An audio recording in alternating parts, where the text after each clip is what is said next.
Hai, Assalamualaikum warahmatullahi wabarakatuh. Aku mau ngenalin kalian beberapa poin tentang kerajaan Samudra Pasai. Tapi sebelum itu, perkenalkan, nama aku Nurul Badiah Rohimah, kelas 10-1. Oke, let's go. Oke, di poin pertama ada sedikit definisi tentang kerajaan Samudra Pasai. Kerajaan Samudra Pasai merupakan gabungan dari Kerajaan Pasai dan Perlak dengan Raja pertama Malik Al-Saleh pada masa kejayaannya. Samudra Pasai merupakan pusat perniagaan penting di kawasan itu, dikunjungi oleh para saudagar dari berbagai negeri seperti Cina, India, Siam, Arab, dan Persia. Oke, next, ini aku cantumin ada dua raja, yaitu Raja-Raja Samudra Pasai. Yang pertama ada Sultan Malik Al-Saleh, dan yang kedua adalah Sultan Jainal Abidin. Oke, next, poin selanjutnya adalah sejarah singkat Kerajaan Samudra Pasai. Kerajaan Samudra Pasai terletak di Aceh, dan Kerajaan Samudra Pasai merupakan kerajaan Islam pertama di Indonesia. Kerajaan Samudra Pasai didirikan oleh Merah Silu pada 1267 Masehi setelah masuk Islam. Merah Silu berganti nama menjadi Malik Al-Saleh. Ia bergelar sebagai Sultan Malik Al-Saleh setelah pemerintahan pada tahun 1285 hingga 1297. Pada masa pemerintahannya, ia didatangi seorang musafir dari Venetia, Italia pada tahun 1292 yang bernama Marco Polo. Melalui catatan Marco Polo inilah diketahui bahwa Raja Samudra Pasai bergelar Sultan. Wilayah kerajaan menjadi daerah di Nusantara yang pertama kali dikunjungi oleh para pedagang dan pelayaran.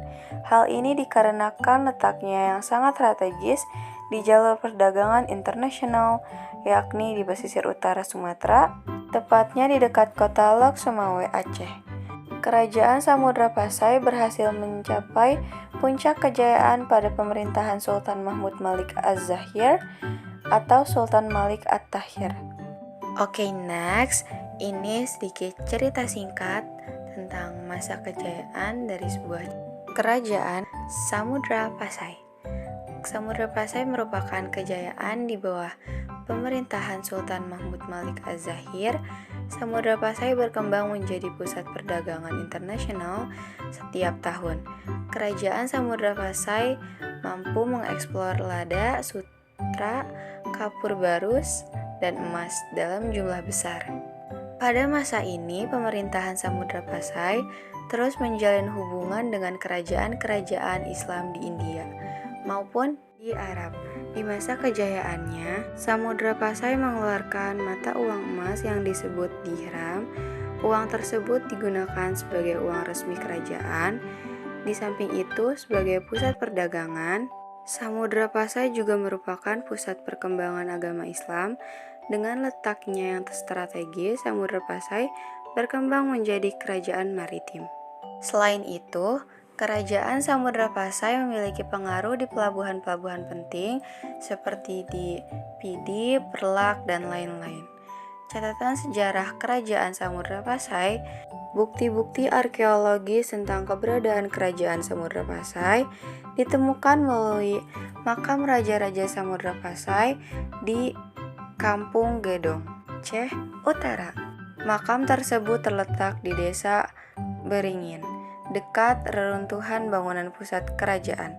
Wilayah ini berjarak 17 km sebelah timur Lok Sumawe. Salah satu dari makam-makam raja tersebut terdapat nama Sultan Malik Al-Saleh dari karya tulis Hikayat Raja Pasai yang pada awalnya teks tertulis 1360 menandai dimulainya perkembangan sastra melalui klasik di bumi Nusantara.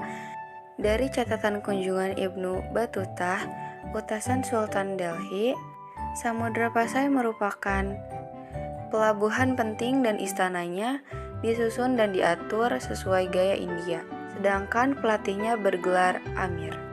Bahasa Melayu kemudian digunakan oleh Syekh Abdurrauf Al-Singkili untuk menuliskan buku-bukunya. Sejalan dengan itu, ilmu tasawuf berkembang.